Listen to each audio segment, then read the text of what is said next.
안녕하세요. 저는 올해 30이 된 남자입니다. 이런 고민을 어디에다가 털어놓을지 몰라서 벙어리처럼 끙끙 앓고 지낸 지 반년째입니다. 조심스럽게 사연을 써서 보내니 현실적인 조언을 부탁드립니다.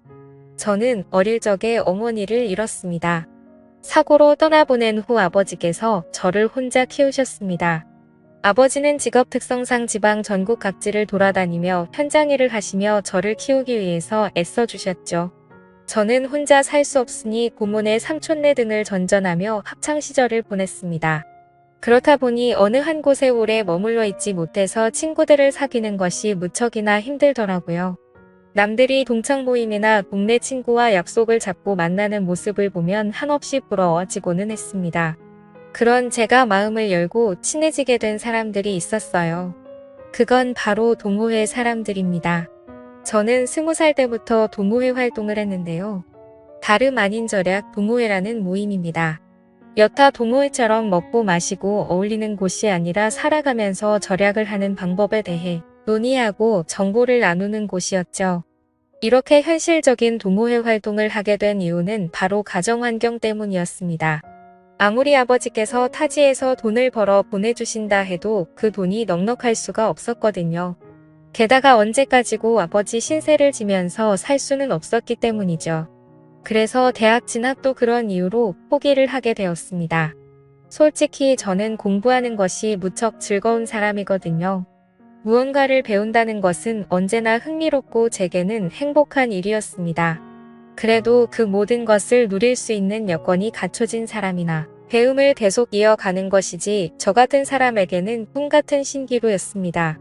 20살이 되자마자 저는 별의별 일을 다 했던 것 같네요. 물론 고등학교 때부터 아르바이트는 시작했습니다. 학생일 때에는 법적인 사항 때문에 일할 수 있는 종류의 제약이 적어서 큰 돈을 벌지 못했어요. 그런데 성인이 되자마자 제가 지원할 수 있는 일들이 무척 많아서 신이 났습니다. 노가다부터 식당 일, 그리고 택배 상하차까지 안 해본 일이 없는 것 같네요. 그렇게 다양한 일을 하던 중 이렇게 여러 가지 일을 이것저것 하다가는 전문적인 노하우를 쌓는 게 어려울 것 같다는 생각에 좀 더 세분화된 일을 해보기로 마음 먹었습니다. 그렇게 제가 집중해서 일을 하게 된 것이 바로 요식업이었죠. 일을 시작한 초기에는 간단한 주방 보조도 했는데 아침 일찍부터 재료를 다듬고 점심 저녁에는 배달을 하며 식당에서 일을 하기 시작했습니다. 이후 주방에 있는 시간을 점차 늘리게 되었습니다. 그러면서 점점 정식 주방 보조로 승격하게 되었죠. 바쁘게 일을 하던 중에도 동호회 활동을 게을리 하지 않았습니다. 그러던 어느 날 동호회에 새로운 여자 회원이 들어오게 되었죠. 상냥한 말투와 부드러운 인상 그리고 웃을 때 눈이 초승달처럼 변하는 모습에 확 끌리게 되었습니다. 게다가 입술에 있는 점이 돌아가신 어머니와 똑같은 곳에 위치해 있어서 더욱 시선을 빼앗기게 되었죠. 그녀가 동호회에 들어오게 된 계기는 저와 비슷했습니다. 최근에 아버지께서 돌아가셔서 집안이 힘들어져 조금이라도 절약하고 살기 위해서였습니다. 전 어릴 적부터 뼈저리게 느껴온 그 기분을 그녀와 나눌 수 있다는 사실에 더욱 설렜어요. 그렇게 우리는 천천히 물들듯 가까워져 갔습니다. 남들은 주말에 영화관 데이트를 하거나 동물원에 가는 등 돈을 쓰는 데이트를 하면서 연애를 한다고 하지만 우리는 색달랐습니다. 둘이 같이 단기 알바에 지원해서 행사 판촉을 한다거나 결혼식장 웨딩홀 서빙 아르바이트를 하면서 시간을 함께 보냈습니다. 식사 시간에 밥을 먹으며 오늘 하루도 뿌듯하게 돈을 벌었다며 서로를 북돋아주고 행복한 나날들을 보낼 수 있었습니다. 나처럼 마음이 잘 맞는 여자를 만났다는 사실이 무척 기뻤습니다. 행복한 우리와 달리 그녀의 어머니, 즉 예비 장모님은 그리 기뻐하시지 않았습니다. 처음부터 대놓고 저를 마음에 들지 않아 하셨습니다. 엄마 없이 자란 사람은 정이 없다는 둥, 아버지의 직업이 마음에 안 든다는 둥, 여러 점을 꼬집으며 저를 싫어하셨습니다. 그래도 그녀와 저는 꿋꿋이 정을 이어 나갔습니다. 결국 자식에게는 부모 없다는 말처럼 결국 예비 장모님은 두 손 두 발 드시게 되었죠. 마지못해 저를 받아주긴 했다만 사사건건 시비를 거시는 게 느껴졌습니다. 집에서 가구를 옮겨야 하는데 허리가 아프다는 말에 불이 나게 달려갔더니 온 집안의 가구 위치를 바꾸게 하셨고 쉬는 날 굳이 불러내셔서 이불 빨래를 시키기도 하시더라고요. 아끼고 사느라 차를 장만하지 않았는데 누구네 사위는 차도 있고 어딜 태워다 주기도 하는데 우리 사위는 그깟 차도 없다고 매일같이 노래를 부르셨습니다. 참다가 마지못해 중고차로 경차를 장만했더니 그것마저도 싸구려 조그만한 차를 샀다고 흉을 보시더라고요. 이런 경차로 우리 딸 데리고 다니다가 사고 나면 바로 큰일 나겠다며 투덜거리셨습니다. 그런 예비 장모님의 모습에 집사람은 그만 좀 하라고 말렸지만 그것도 그때뿐이었죠. 어김없이 매번 저를 만날 때마다 꼬투리 잡을 곳은 없나 살피셨습니다. 솔직히 그렇게 구박을 들을 때마다 이 결혼을 꼭 해야 하나 갈등이 되었습니다. 그래도 한없이 사랑스러운 여자친구를 놓치고 싶지 않았습니다. 게다가 우리는 이미 동거를 하고 있었기에 사실혼이나 마찬가지였어요. 저는 제가 일하는 식당 앞에 투룸을 얻고 있었습니다. 여자친구는 다른 지역에서 자취를 하고 있었는데 일하는 회사가 저희 집에서 그리 멀지 않았거든요. 그래서 우리는 이렇게 양쪽 집값을 낼 바에는 하나로 합치자고 생각이 들었고 합치는 게 낫지 않을까 하는 대화를 나누었습니다. 그때 당시에는 우리나라 정서에 맞지 않게 동거로 시작하는 게 좀 잘못된 게 아닐까 하는 생각도 들었지만 저희가 만나게 된 계기가 절약하는 동호회인 만큼 돈에 대해서는 민감했기에 합치기로 결심했어요. 막상 같이 살게 되면 다툰다고 하지만 우리는 그 모든 게 행복했습니다. 생각보다 싸울 일도 거의 없었어요. 서로 배려하며 맞추고 지냈고 생활 습관도 잘 맞았습니다. 요리와 청소 등 집안일 배분도 알맞게 되어서 아무런 문제 없이 행복한 시간을 이어갈 수 있었죠. 문제는 우리 둘 사이가 아니었습니다. 바로 예비 장모님이었어요. 얼마 지나지 않아 동거를 한다는 사실을 들키게 되었고 난리가 났습니다. 애미 없이 자란 애랑 만나더니 우리 딸이 발랑 까지게 되었다며 원색적으로 저를 비난하셨습니다. 대체 제 어머니가 일찍 돌아가신 것과 무슨 상관이 있다고 그렇게 말씀하시는 것인지 너무나 서운하고 속상했지만 동거 자체가 그리 좋은 건 아니기에 크게 대꾸를 하지 않았습니다. 그렇게 동거 사실을 들키고 난 뒤 결혼에 대한 이야기가 급속도로 진전이 되었네요. 이렇게 살 바에는 차라리 결혼을 하라고 하셨습니다. 의외로 결혼에 대해서는 관대하신 모습을 보고 깜짝 놀랐었죠. 마음 한켠으로는 다행이라고 생각했어요. 그래서 아버지께 말씀드린 후 상견례를 하기로 했습니다. 약속된 상견례 날 저희 아버지는 갖고 계신 단 한 벌의 양복을 꺼내 입고 오셨어요. 비록 많이 낡고 유행에 뒤처지는 옷이었지만 깔끔해서 괜찮다고 생각했습니다. 그런데 그 모습도 예비 장모님은 마음에 들지 않으셨나 봐요. 서로 사돈댁이 처음 인사하는 자리에 후줄근한 옷을 입고 왔다고 제 바로 앞에서 흉을 보셨습니다. 그래도 우여곡절 끝에 상견례를 마치고 결혼식 날짜를 정하게 되었죠. 저희는 지금 월세방 계약이 끝나는 12월에 결혼식을 올리고 싶었습니다. 그러나 예비 장모님께서는 사주팔자를 보러 다녀왔는데 둘이 합치는 날을 10월로 해야 앞으로 돈이 많이 벌리고 손주도 빨리 볼 수 있다며 꼭 그 달에 해야 한다고 하시더군요. 저는 그런 것을 믿지 않았지만 여자친구는 자기의 엄마 성격에 절대 굽히지 않을 거고 10월로 밀어붙일 게 뻔하니 그냥 그렇게 하자고 하더라고요. 한숨이 절로 나왔지만 어쩔 수 없었습니다. 그래서 집주인에게 10월에 방을 뺀다고 말했죠. 그러자 계약보다 2달이나 먼저 빼는 건 안 된다고 예정대로 12월까지 월세를 내야 된다고 하더라고요. 한두 푼도 아니고 2달치 월세가 그냥 공으로 나갈 생각을 하자 속이 쓰렸습니다. 제 마음 같아선 그 집에서 2달을 더 살고 나가고 싶었지만 장모님은 그것도 허락하지 않았어요. 결혼하게 된다면 장모님 댁 근처에서 거주해야 한다고 본인이 받은 아파트로 전세를 계약하라고 말씀하셨습니다. 신혼부부 대출을 이용해서 전세하면 그리 무리 없을 거라며 막무가내였어요. 그 어떤 것도 제 스스로 결정할 수 있는 게 아무것도 없으니 점점 화가 나더군요. 그래도 끝까지 꼭 눌러서 참았습니다. 마음에 안 드는 사위를 드리는 장모님의 마음도 이해하자 싶었거든요. 아버지도 그냥 그쪽 집에 따르라고 하시더군요. 솔직히 양쪽 다 한부모 가정인데 왜 이렇게 우리 집만 눈치를 봐야 하는 건지 모르겠다는 생각도 들었습니다. 단순히 저희 어머니께서 돌아가신 지가 더 오래되었다는 이유로 그런 건지 답답해 미칠 것 같았습니다. 어쨌든 10월에 결혼식을 올리기 위해 예식장을 알아보기 시작했습니다. 식장은 저희가 마음에 드는 곳으로 하라고 하셔서 이리저리 알아본 결과 일정이 빠듯해서 몇 군데 없더라고요. 그중 식사가 제일 맛있게 나오는 웨딩홀로 예약을 했습니다. 그렇게 결혼 당일 많은 분들이 오셔서 축하해 주셨어요. 아버지도 드디어 제가 장가를 가게 되자 모든 짐을 내려놓을 수 있게 되었다는 표정으로 행복해 하셨습니다. 그런 아버지의 표정을 보니 저도 모르게 눈물이 찔끔 나왔었죠. 한평생 저를 키우기 위해서 고생하신 아버지의 투박한 손이 보였습니다. 그렇게 나름 감동적인 식을 마친 후 인사를 드리러 다니는데 장모님의 표정이 별로 좋지 않더군요. 무슨 일이 있었나 집사람이 여쭤보니 친척 중 한 명이 교통 불편한 곳에 식장을 잡았다고 흉을 봤다고 하더군요. 내 의견을 묻지도 않고 너네 멋대로 식장을 잡아서 내가 욕을 먹게 됐잖니. 망신도 이런 개망신이 따로 없어. 즐거워야 할 잔칫날 아주 제대로 기분을 잡쳐버렸다. 이래서 내가 의미 없는 놈을 사위로 들이기 싫었던 거야. 경험가 없어. 가정교육을 못 받아서 그래.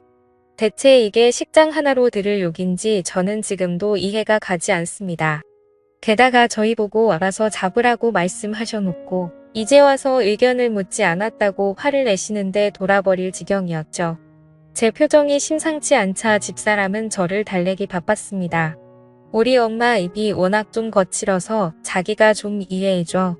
저래도 심성이 나쁘거나 자기 미워하는 건 아니야. 다 우리 걱정돼서 하시는 말씀이야. 전 정말 오롯이 아내 하나를 보고 하는 결혼인데 시작부터 너무 힘들었습니다. 내가 잘해드리면 점점 나아지겠지라고 스스로를 세뇌하고 다짐했습니다. 그렇게 악몽 같은 신혼생활이 시작되었죠. 장모님의 성화에 모시겨 계약한 아파트는 생각보다 마음에 들었습니다. 지어진 지 조금 오래된 곳이었지만 방이 무려 3개나 되어서 행복했습니다. 제일 큰 방은 안방, 작은 방 하나는 서재처럼 쓰고 또 하나는 미래의 아기방으로 쓰면 되겠지 싶었습니다. 그렇게 행복한 꿈에 젖어서 인테리어를 하나하나 꾸며 나가던 중 황당한 일이 벌어졌습니다.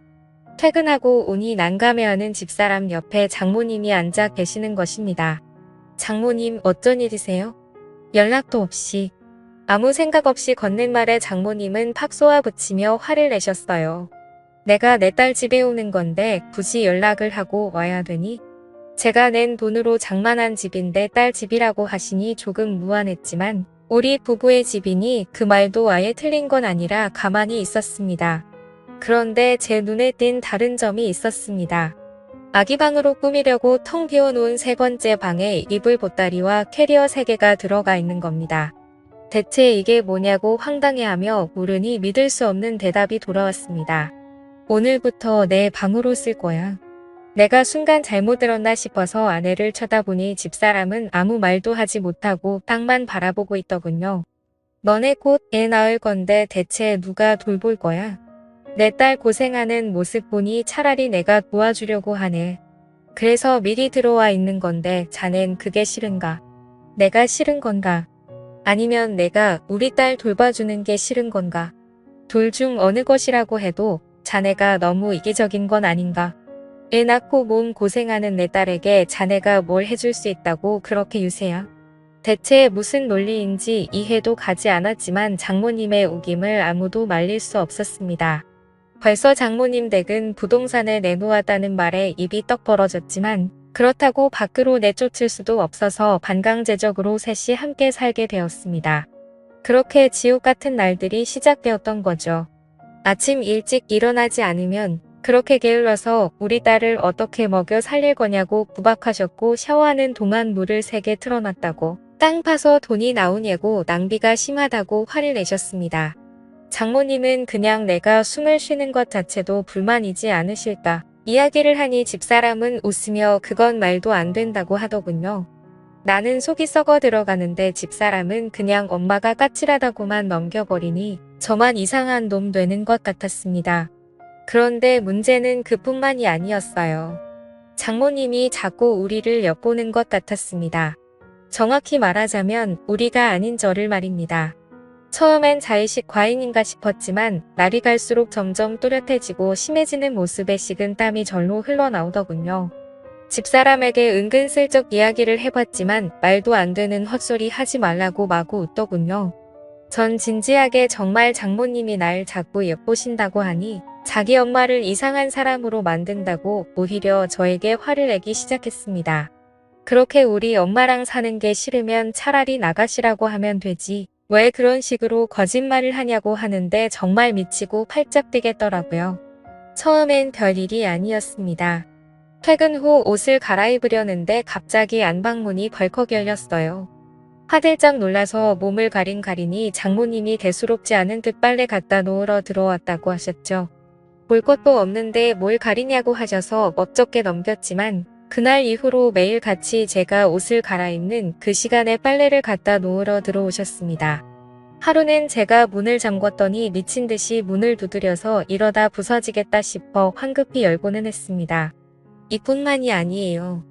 휴일에는 피곤해서 조금 늦잠을 자고 싶어서 잠을 자고 있으면 저를 깨운다는 명목으로 이불을 걷어 젖혀버립니다. 전 아직까지 혈기왕성한 시기라서 아침이면 신체적인 반응이 일어나 있는데 그 모습을 빤히 쳐다보고 계시는 겁니다. 너무 당황해서 서둘러 가렸더니 딸만 키워서 처음 보는 광경이라서 눈을 실수했다고 하시는데 저는 할 말이 없더군요. 또한 소파에서 낮잠을 자고 있는데 뭔가 기분이 이상해서 일어나 보니 장모님 손이 제 몸에 손을 대고 있는 겁니다. 깜짝 놀라서 뭐 하시는 거냐고 물어보니 제가 잠을 자면서 막 헛소리를 하고 식은땀을 흘리길래 열이 있나 어디 아픈 건가 싶어서 열을 재려고 했다고 하시더군요. 보통 열을 재는 것은 이마에 손을 대지 않습니까? 그런데 제 복부에 손을 대고 있었으니 이건 정말 이상하다고 느낄 수밖에 없었습니다. 그러던 중 제가 정말 정색을 하고 화를 낸 적이 있습니다. 화장실도 제가 씻을 때 가끔 불쑥 문을 여시길래 항상 습관적으로 잠궈놓고 씻기 시작했습니다. 그러던 어느 날 퇴근 후 씻으려고 화장실에 들어갔는데 문 손잡이에 잠금 버튼이 없는 겁니다. 황당해서 이리저리 둘러봐도 없길래 물어봤더니 집사람 말로는 장모님이 공구로 뽑았답니다. 대체 이걸 왜 뽑았냐고 어이가 없어서 여쭤보니 요즘 TV를 보다가 안 좋은 이야기를 들었답니다. 연예인들이 가끔 우울증이 오면 그렇게들 화장실에서 안 좋은 선택을 한다며 잠겨있으면 구조하기 힘들어서 골든타임을 놓친다고 그걸 방지하기 위해서 화장실은 잠금 장치가 있으면 안 된다고 하더군요. 그 말에 어이가 없어서 황당한 표정을 하고 있는데 집사람은 오히려 장모님의 말을 신뢰하는 모습이었죠. 아내는 똑소리 나는 여자인 줄 알았는데 자기 엄마의 말이라면 저렇게 맹목적으로 믿고 있다니 참 아이러니했습니다. 더 이상 이 집에서는 마음 놓고 편히 씻지도 못하겠다는 생각에 사로잡혔습니다. 이 이야기를 사연에서 처음 털어놓는 건 아닙니다. 직장 동료에게 제 이야기가 아닌 마치 다른 사람 이야기처럼 조심스럽게 물어봤더니 그런 장모가 어디 있냐고 지어내지 말라고 웃더군요. 아무도 믿어주지 않을 것 같아서 저도 어쩔 도리가 없었습니다. 점점 집에 들어가기 싫어지고 밖에서 시간을 보내는 날이 늘어났습니다. 한 번도 그런 적 없는데 제가 방황을 하자 집사람은 오히려 제가 밖에서 여자를 만나고 있는 것이 아닌지 의심을 하더군요. 겨우 아니라고 설득을 했지만 이대로는 못 살 것 같다고 느꼈습니다. 그러다 드디어 대망의 사건이 일어나게 되었죠. 장모님과 함께 살고 있어도 아직 우리는 신혼이기에 조심스럽게 달달한 시간을 가지고 있었습니다. 그날도 조용히 시간을 보낸 후 숨을 돌리고 있었습니다. 집사람이 먼저 화장실에 씻으러 갔고 저는 침대에 누워 있었죠. 그런데 갑자기 찰칵 소리가 들리는 겁니다. 화들짝 놀라서 일어났는데 황급히 자신의 방으로 들어가는 장모님의 모습을 보았습니다. 저는 그 광경에 이성을 잃고 장모님의 방으로 정신 나간 사람처럼 쫓아갔습니다. 제 그런 반응을 예상하지 못했는지 장모님은 당황해서 소리를 지르시더군요. 저는 아랑곳하지 않고 장모님의 휴대폰을 뺏었습니다. 소란스러운 소리에 집사람은 샤워를 하다가 뛰쳐나왔고 장모님과 대치하고 있는 저를 보고 화를 내기 시작했습니다. 자기 엄마 앞에서 뭐 하는 짓이냐 말이죠. 저는 집사람에게 모든 사실을 이야기했습니다. 내 말이 믿겨지지 않으면 지금 바로 장모님 휴대폰 속 사진첩을 열어보자고 했습니다. 비밀번호로 잠겨 있어서 확인할 수 없으니 지금 눈앞에서 비밀번호를 부르라고 했죠. 집사람도 처음엔 믿지 않았지만 제가 이토록 화를 내는 건 처음 보았기에 그렇게 하자고 장모님을 설득했습니다. 그런데 장모님은 입을 꼭 다물고 이야기를 하지 않으셨습니다. 자신은 억울할 뿐만 아니라 핸드폰을 보여줄 의무가 없다며 우기는 장모님의 모습에 집사람은 제발 알려달라고 애원했습니다. 안 그러면 평생 엄마를 안 볼 거라고 화를 내는 집사람의 모습에 장모님은 할 수 없이 비밀번호를 말했습니다. 핸드폰을 열자마자 사진첩에 등장한 사진은 제 예상대로였습니다. 장모님의 휴대폰 사진첩 속 사진에는 방금 전까지 누워있는 제가 적나라하게 찍혀 있었죠. 대체 이런 걸 왜 찍었냐고 오열하며 묻는 집사람에게 장모님은 말도 안 되는 변명을 또 하기 시작했습니다. 아니 무당이 말하길 부부가 사랑을 나눈 직후 신랑을 사진으로 찍으면 아들을 갖는다고 하더라고. 난 무당이 시킨 대로 한 것뿐이야. 이번 일은 집사람도 장모님의 편을 들지 않았죠. 차마 모녀 관계를 끊을 수 없으니 그냥 이 집을 나가달라고 이야기했습니다. 그날 이후 우리 셋의 관계는 싸늘해졌습니다. 집사람은 장모님을 소 닦고듯 무시하고 지냈고 장모님은 자신과 딸 사이를 멀어지게 했다며 오히려 저를 원망했습니다. 또한 자신의 집은 이미 팔렸으니 지낼 곳을 마련해주지 않으면 안 나갈 거라고 우기는 장모님 때문에 저는 또다시 돈을 들여서 집을 구해드려야 할 판입니다. 앞으로 저는 이런 장모를 모시고 집사람과 평탄하게 살아갈 수 있을까요? 그렇다고 저 하나 때문에 하나뿐인 모녀 관계를 끊으라고 할 수도 없어서 대체 어떻게 해야 할지 모르겠습니다. 좋은 의견 댓글로 남겨주시면 감사하겠습니다. 긴 사연 들어주셔서 감사합니다.